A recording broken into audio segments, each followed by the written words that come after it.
Oh, we're good. Hi, everyone. My name is Andy Gronik, and I'm running for governor of the state of Wisconsin. I'm here in Stevens Point, Wisconsin today with Valerie Landowski. She is a 2014 alum of the University of Wisconsin-Stevens Point, and she also is one of the leaders in Reclaim the UW organizer. Also here with Andy Felt, a professor of mathematics at UW-Stevens Point. And we're doing a Facebook Live presentation this morning that's off campus and off campus time, but to try to bring light to some of the issues that are going on here at the university with the potential elimination of 13 majors. So this is a great opportunity for me to find myself as a listener and talk to two of the people who are confronted every single day with the potential challenges that these budget cuts and eliminations of majors actually represents both to the UW-Stevens Point itself, as well as to the community of Stevens Point. So let me just begin, and if either of you could just provide some background as to how did we arrive at this space. I'll take that.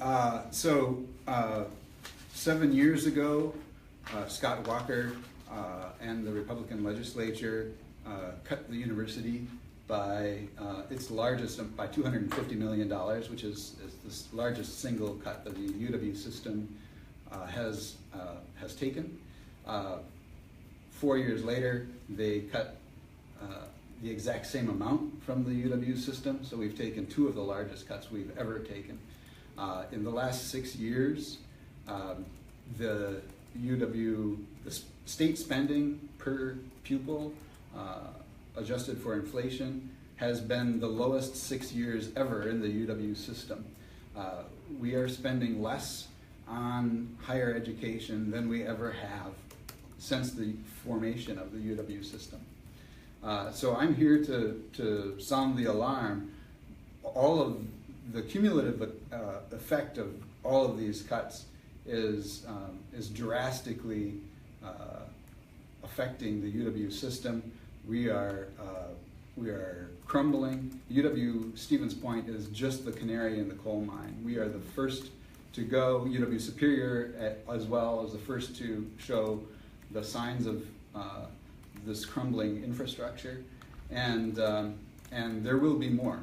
There will be more. Okay. Well, I've made no bones about it as a candidate for governor. And the sign in the background is mine. I had the pleasure of being involved at a rally here at UW-Stevens Point where I've made clear we really truly are at ground zero. Mm-hmm. You know, what's happening now, and think about it in just simple terms, and playing off of what Andy just said, if you cut $250 million out of a budget and you freeze tuition and you're only focused on costs, you can imagine what the end result is going to be from starving that institution.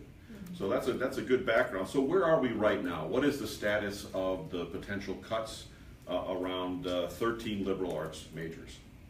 Well, we really see that Stevens Point, like you said, is the fruit of terrible budget and long-scale disinvestment in the UW and higher education and in public education in the state of Wisconsin, really. So administrations are given really hard tasks. They're forced with this budget. The governor and the Republican-led legislature essentially passed a policy where UW institutions would have to use up their excess revenue. If anybody who runs a smart business would know, or even just a family budget, you have a little bit of rainy day funds just in case you need them. What the governor and the Republican-led legislature did was they forced UW institutions to use up all of those access funds. That forced UW administrators and really common sense economics, people who ran really fair budgets, were forced to do is now cut to the bone.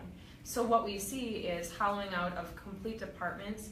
The UW Board of Regents is looking at changing tenure rules so that administrations can lay off tenured faculty who have invested years of care and investment into local communities.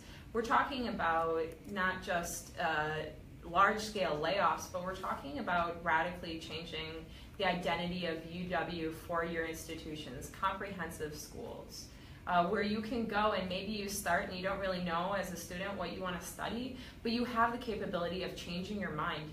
I've talked to so many students who started thinking at UWSP, I'm going to start as a science student. Maybe they wanted to study chemistry or biology. They realized that maybe that wasn't the career path they wanted to go in, and then they ended up taking courses in sociology, falling in love with that discipline, and graduating with maybe a double major in 2 diverse fields, or in going with an entirely different field altogether. When we're forced with these tough budgets to do this, we're taking away student choice, we're laying off faculty, and we're radically changing the identity of the 4-year institutions in the UW system and in the state of Wisconsin, which have been here for generations. There's another factor at work here, is that the proposal to eliminate these is certainly taking an entire swath out of the spectrum of choices from students. Students, especially those who are unable to move across the state to go to a different UW school, will no longer have those choices. The students, they tend to be the non-traditional students, the older students that are place-bound, that can't move across. It has, for 6 years in a row, restricted the ability to raise tuition. So we've had a tuition freeze, which is great for students, affordability, but it has been unfunded by the state. And so as a result, the state portion of support for UW schools is at its all-time low. I believe UW Stevens Point gets only 13% of its revenue from the state. And so they have a minority stake in UW Stevens Point. They only provide 13% of our revenue, and yet they make all of the rules and force us to not raise tuition. So they have 100% control. They also, by the way, tell us to run our operation more like a business, and yet they don't let us run it more like a business. So let's talk about that. Let's talk about kind of the running it like a business analogy, because that's what I did. I helped businesses that were struggling to find solutions by building on strengths so that they could actually move forward and be successful. So Valerie, one of the things that you said is that the university system in general was forced to draw down on their any excess, any cushion that they have. And for anybody who's watching, I would equate that to basically driving in an automobile with the gas tank on empty. I mean, you are forced basically to wonder, how in the world do I actually get to the next stop? Will I get to the next stop? When is this thing going to stall out? Constantly being concerned about, without any investment capital, how do I make the kinds of decisions that would actually be able to move the institutions forward? As a student, as a former student, did you feel those kinds of things actually happening on campus, where you could see the effects of that kind of short-term planning? Well, I first got involved with the higher education fight in 2011 during Act 10, and we were also handed down a terrible UW budget then. And so I had my first year and a half of going to school and at UWSP, where we hadn't really felt those shock waves yet. I remember losing one of my favorite professors. He taught political philosophy, so it was the foundations of politics. It was called Democracy, Liberalism, and Conservatism, and it was the root of how we view and how we use these foundational philosophies to guide our world and our government. And he left, and because he saw the writing on the wall, he knew that we were looking at large layoffs, we were looking at cutting programs, and now he's a professor at a school in Illinois. And that's just one of many cases of what is to come or what has already come. We're looking at a large-scale crisis in the state of Wisconsin in terms of how do we entice young people to stay here. And that's something that the UW system has been instrumental in retention of young people in the state. My question to any GOP individual or any person who's supporting these policies through budget is, what are you planning on doing to entice young people to stay here if it's not going to come through education? And when we look at more rural communities outside of Madison and Milwaukee, the UW schools provide a foundational way to invest in your community. So my question to them is, what do you plan on doing? But now we see the situation where, in Stevens Point, where we're cutting into the bone. We've already cut all the fat, and now we're looking at the hollowing out of a really strong school that has been here for generations and invested in generations of students who have stayed in the area, who have been well educated, who contribute to the local community and to the local economy. And it's devastating to me, so that's why I've been involved in this fight. It's difficult for students like Valerie who are only here 4 years to see the long-term effects of these cuts. Mm-hmm. It's the administrators often don't stay that long either. It's really the faculty that are here for 20, 30, sometimes 40-year careers that see the long-term effects of these cuts. The UW system, which used to be a flagship system, the envy of the world, actually, is now a hollow shell of itself. And in only 7 years, this has been accomplished. The example Valerie gave is just one of many. We've lost many good faculty, and students, the current students, don't really know what they're missing. But yeah, we've lost a lot of faculty. There are very few people actually left older than me because of all of the early retirement packages. I'm about the oldest person there. So if you think about, again, the business side of this, and you consider that on the revenue side, there are cuts. You're freezing tuition, which means that you're freezing your ability to actually create revenue, and doing so without considering any innovative ways to bring additional revenue into the system. You have professors who are leaving. You provided one great example, and Andy, you're right. This is a trend that's occurring throughout the UW system. So we had a huge exodus, not just of professors and people associated with the university, but with the research dollars that were coming into universities throughout our state, which are now following and gone. The state of Wisconsin also paid millions and millions and millions of dollars of retention bonuses for others who wanted to leave, but they were paid to stay, despite the fact that all of these issues are impacting our UW system on a statewide basis. So, you know, what's happening here is definitely being felt by students, because I travel the state. I talk to students like Valerie everywhere who are saying that just the environment in the university system is impacted. Attacks on free speech, you name it. So my question would be, where are we now as it relates to these potential cuts? I know that there was some effort, some movement to see whether or not some of what was proposed by the chancellor might be potentially modified. Where does that stand today? Well, where it stands is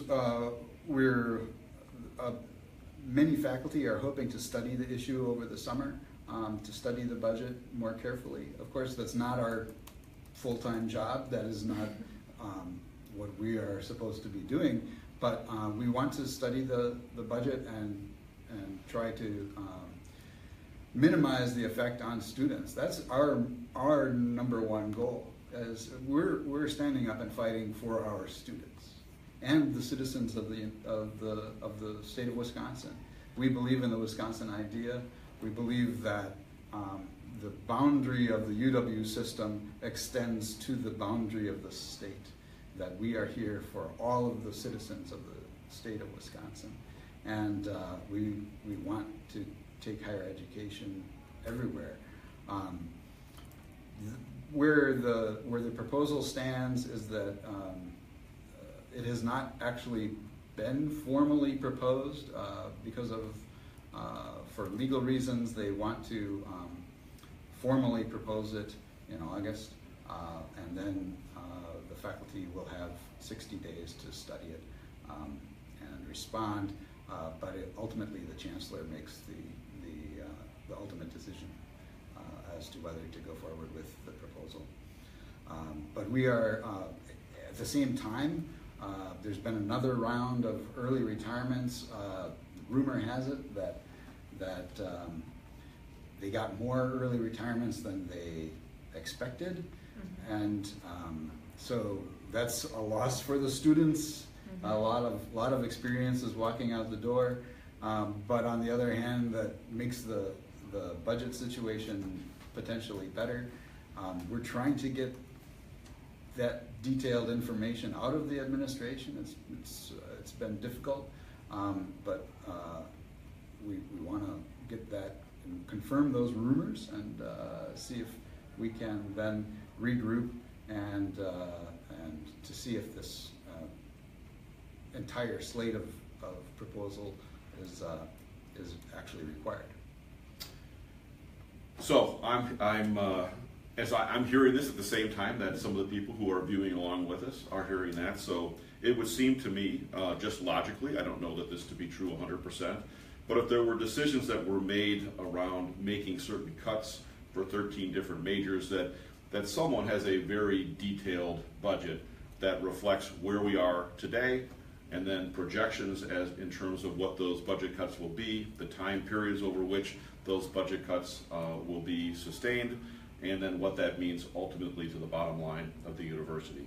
So if I heard you correctly, despite the fact that faculty has asked for that detailed information, it has not yet been made available to you. That's correct. Okay. But they're proposing to potentially make that available to you just before the new term for UW-Stevens Point begins, when faculty is going to be going back to work and have full class loads and teaching responsibilities and so forth. But at that time, they'll make it available to you and give you 60 days to respond to whatever the current budget proposal is. We remain hopeful that we'll get more details earlier.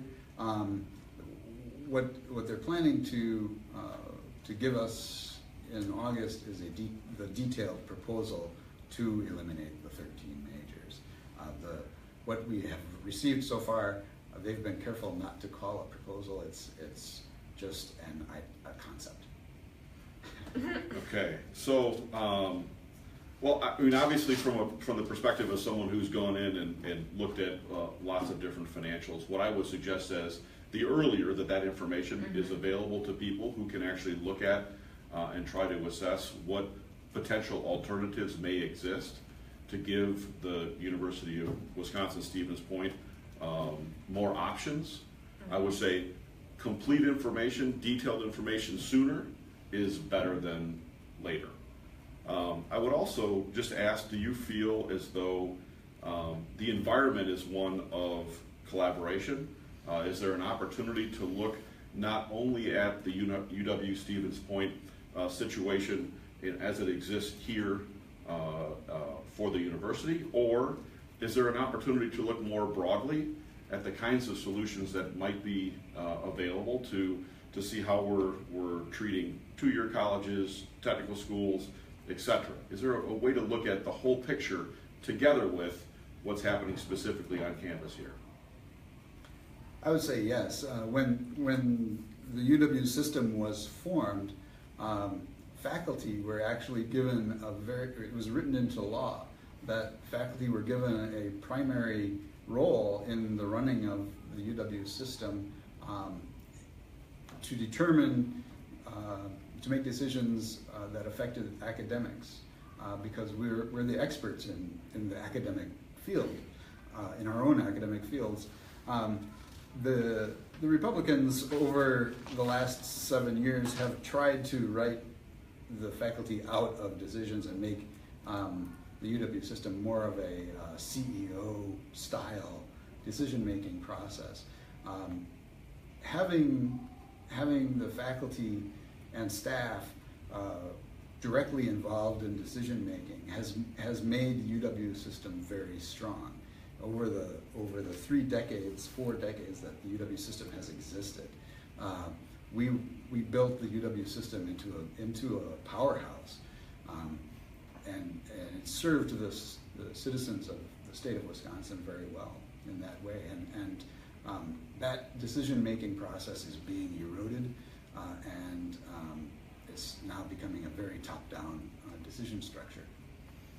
So one of the things I would ask, and one of the things that the university makes statements that it's about, and I know that we attempt to do at various levels of success throughout the state, is to become a partner in the community, to try to help to make learning more experiential, to reach out to Stevens Point businesses, and to actually become a part of trying to find solutions that will help their businesses be successful and the students within the university system to be successful as well.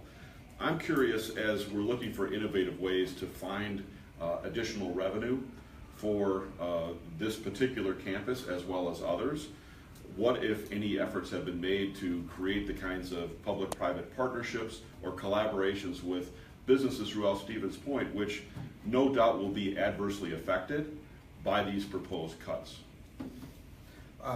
We've had many examples of faculty working with the community. In fact, that is the Wisconsin idea. We really believe in it. We believe in not just educating the students that come here and pay tuition. We believe in it, in working with the whole state, that we can use our students to help local businesses. We can use our faculty to help local businesses, and there are many examples. I'll just give a couple. The computing department at UW Stevens Point developed a data analytics program in collaboration with Century Insurance. They're working closely with local businesses to fulfill a need that Century has for people trained in data analytics. We've developed that new program, and it's very successful. And that's a great example of a public-private partnership that was developed by faculty at UW Stevens Point. Right, and that's just one example. So I guess my point is this, that if we're looking for revenue to be able to support the day-to-day operations of a university, which forever has been an economic engine of the state of Wisconsin, I think it's logical to try to determine whether or not some of that potential revenue could be coming from a community that is going to be adversely affected by what's happening with these cuts.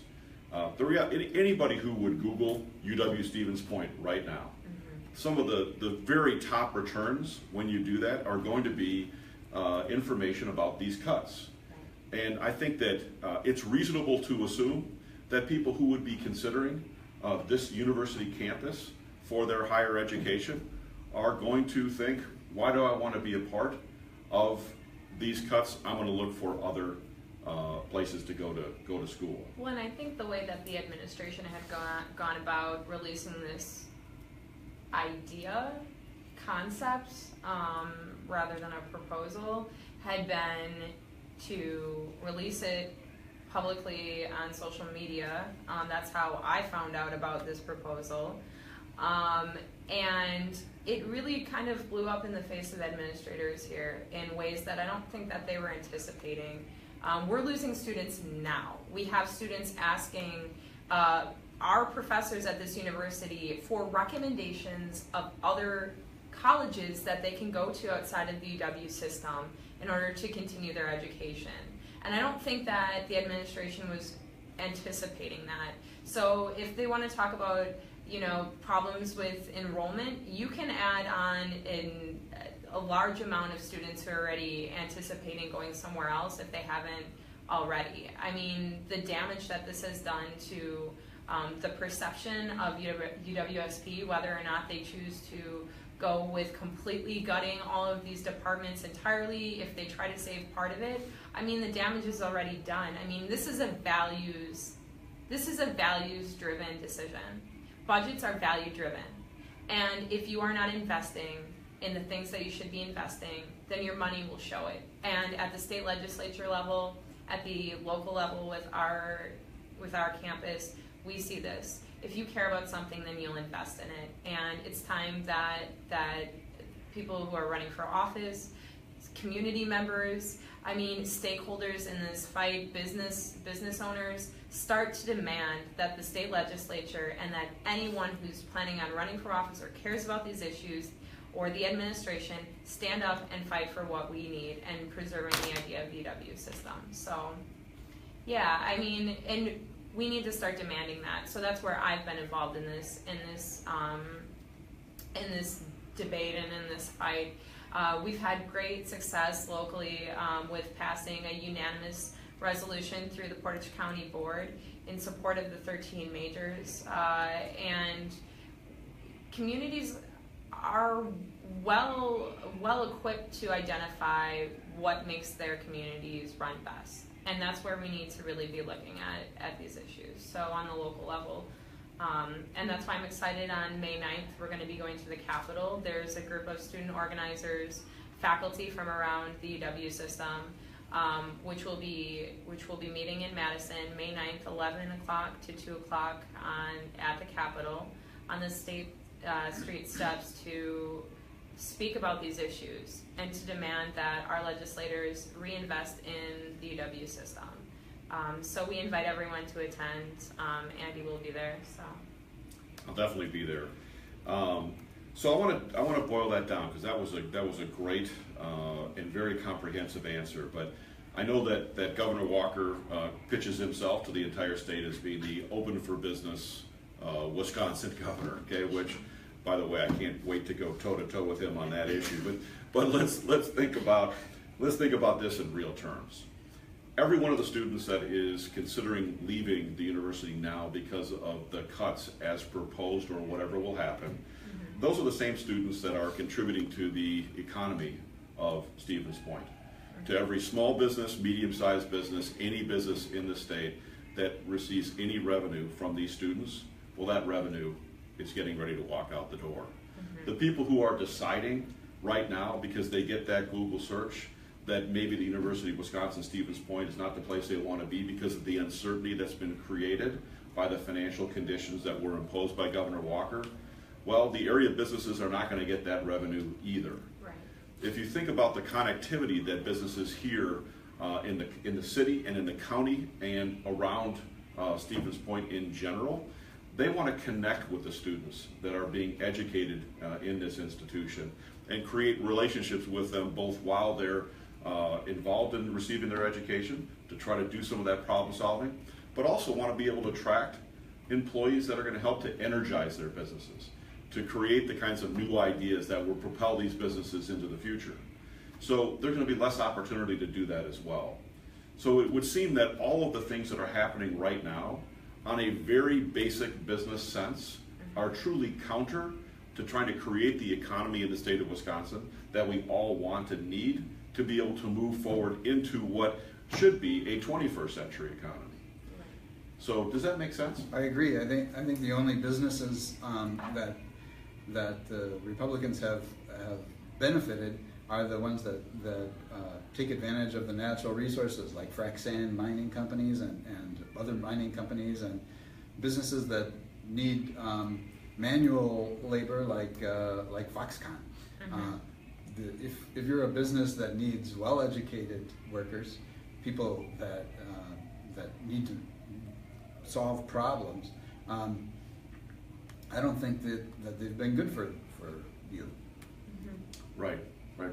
So, I mean, basically, if you think about strategically what appears to be happening on this campus and other campuses as well, is an emphasis on STEM, on the types of education that's around some very specific things that we need to do within the state of Wisconsin. And it's important. There's no question it's important.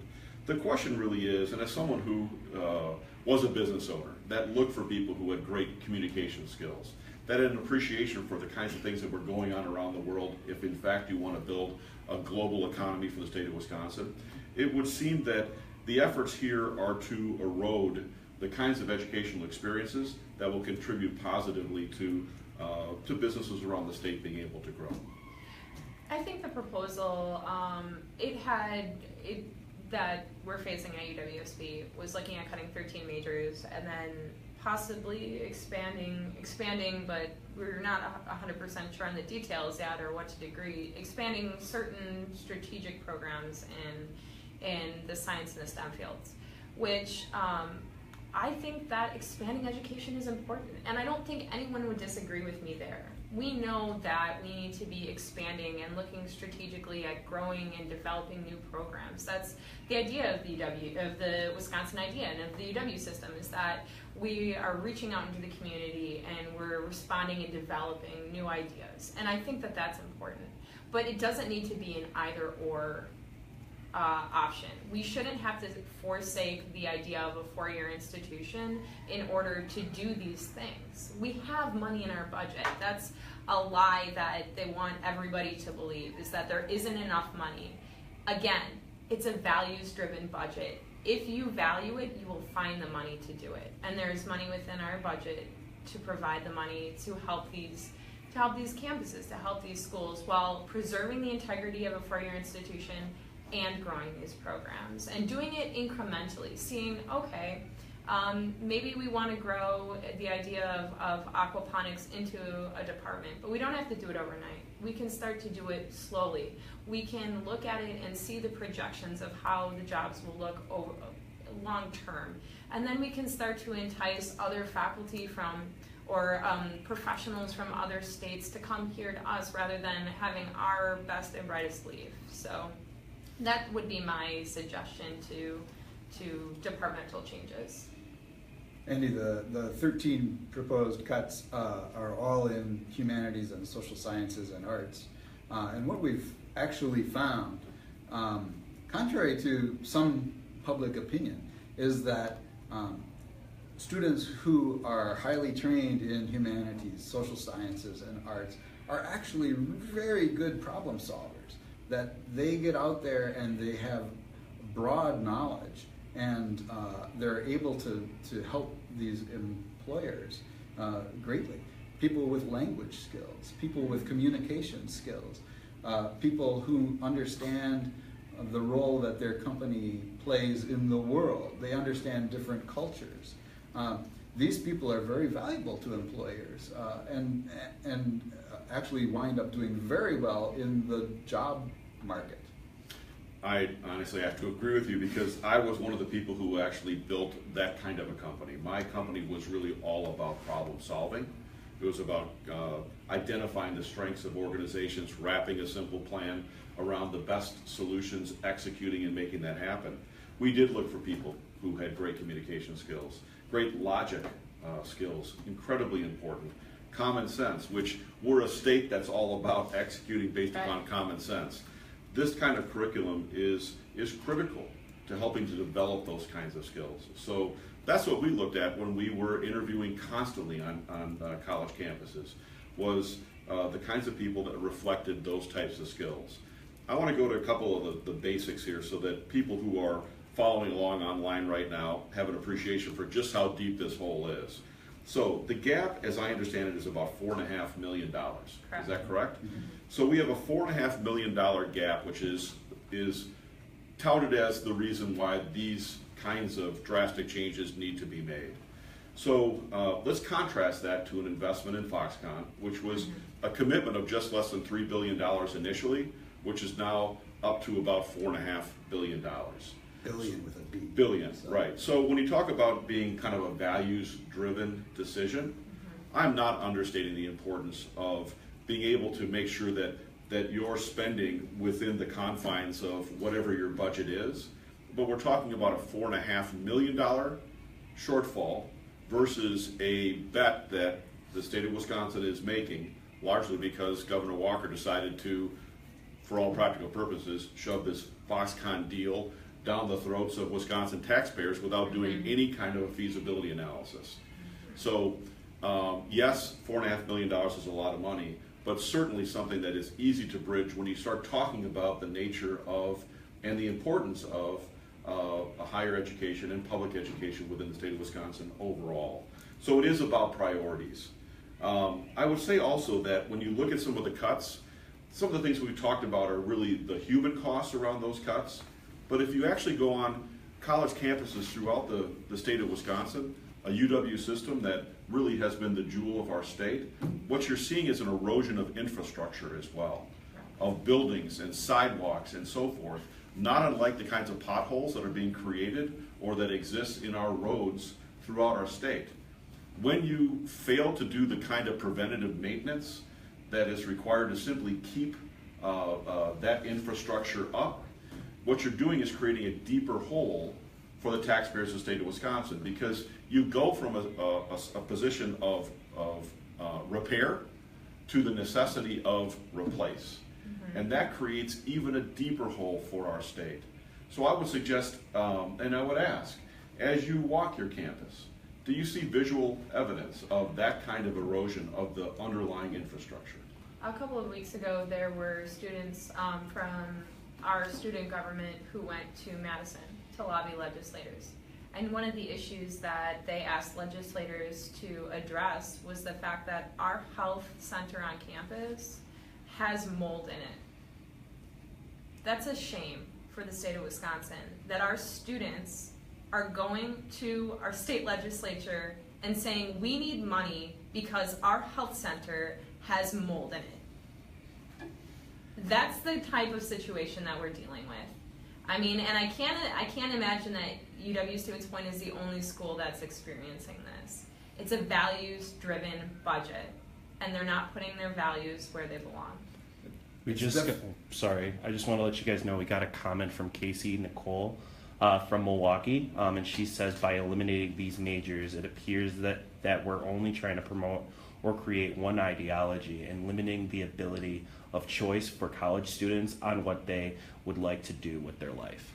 So I just wanted to share with that. That's absolutely true, Casey. I mean, so if you think of the choice of majors as a spectrum, as a whole spectrum, all of these proposed cuts are in like a quarter of the spectrum, and we're eliminating that whole thing. There's nowhere for the students who want to major in that whole area of the spectrum. There's nowhere for them to land. If I could answer your question as well, yeah, there are definitely signs of delayed maintenance on buildings, sidewalks. We're certainly the chancellor has, along the way, has had to deal with a whole lot of cuts, and one of those ways is to delay as much maintenance as possible. But I would also say that as bad as that is, the human infrastructure situation is much, much worse. That, yeah, if you walk around a UW campus and you see physical in nature, and you say, wow, this isn't looking so good. Imagine then the infrastructure of humans as being much, much worse. And you're absolutely right, Andy, that if you delay maintenance and on something physical, you wind up paying more in the long run, because then you've got to actually fix something, right? And that costs more. We all know that. Homeowners know that. You need to take care of an issue before it actually happens. You need to maintain your home. Well, the same thing is true of human infrastructure. We're like I say, I'm 50 years old, and I'm about the oldest person left on campus. And we had this great infrastructure of human capital, people with experience who understand the Wisconsin idea, who teach, who had connections in the community, and many of those are now gone. And it's going to cost a lot of money and take a lot of effort to try to rebuild that human infrastructure. Right, and I've spoken to people involved working at the university system throughout the state of Wisconsin. The time that it takes to actually build that infrastructure, human capital, the kind of knowledge base, attract the kinds of research dollars that have been lost now for the state of Wisconsin, some have characterized to me to be decades. It will be decades. Right. There's no doubt in my mind. Right.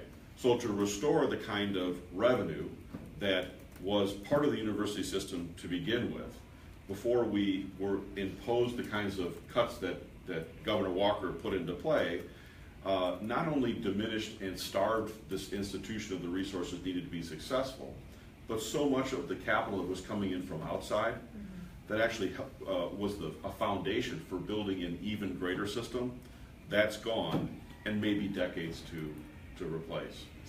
I do want to talk about one other thing, and that is that as a state, we're trying to find ways to attract young people to our universities and into our economy. One of the ways that I believe that we do that is by investing in the kinds of things that young people want, the living and work environments that they want, both on campus and outside campus. So if you think about people who are touring campuses right now and throughout the summer trying to decide where they're going to go, they're going to look for the kinds of places that young people want to gather, where they want to talk, where they want to innovate. And I would maintain that this system cannot just be about maintaining a status quo, but it's about having a proactive investment in the future and in the kinds of buildings and the kinds of dorms and the kinds of living spaces that young people want to be in and collaborate. And that's true for the university campus. It's also true for communities throughout the state of Wisconsin. So do you see much of that new investment happening on campus right now? No. The short answer and the honest answer is no. That is not happening. But you're absolutely right. It's crucial. We're spending money on advertisements, trying to get young people from Illinois to move here. What the people spending that money don't understand is that what young people want are trails. They want a good standard of living. They want education for their children. They want good schools, and that means K-12 schools, and that means higher education. So you bring up an excellent point, and I've already made the contrast of the shortfall of being $4.5 million here at the University of Stevens Point.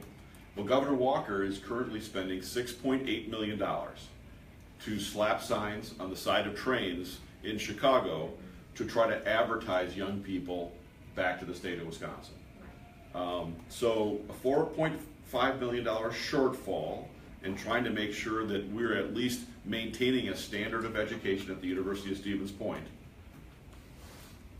and $6.8 million for ads to try to attract young people back to a state and to a system where it's being made very clear that that is not a Wisconsin priority under Governor Walker as our governor.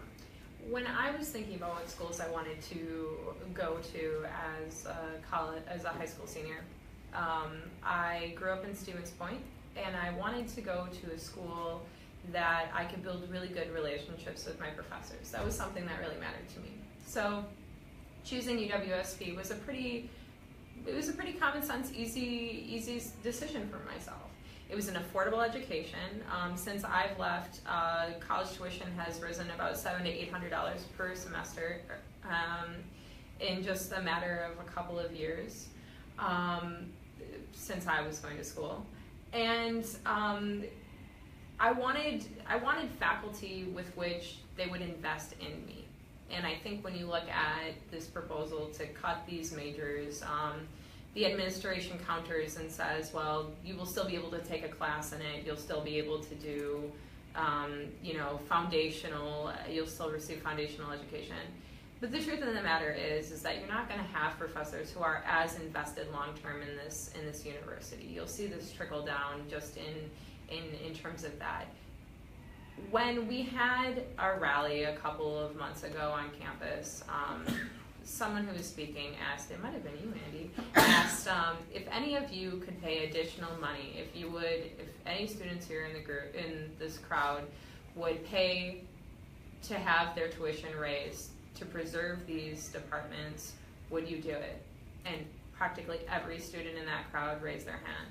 Why? Because students want to know that the money that they're spending, they're going to get the education that they deserve and that they're looking for. They don't want to. College affordability is super important to any young person, whether it be in Wisconsin or across the country. And we need to make college accessible and affordable. But we're in a tough situation where students would be willing to pay even more money. So at least then they would get an education that they were looking for. So that's kind of what we're looking for. Young people want a certain type of education.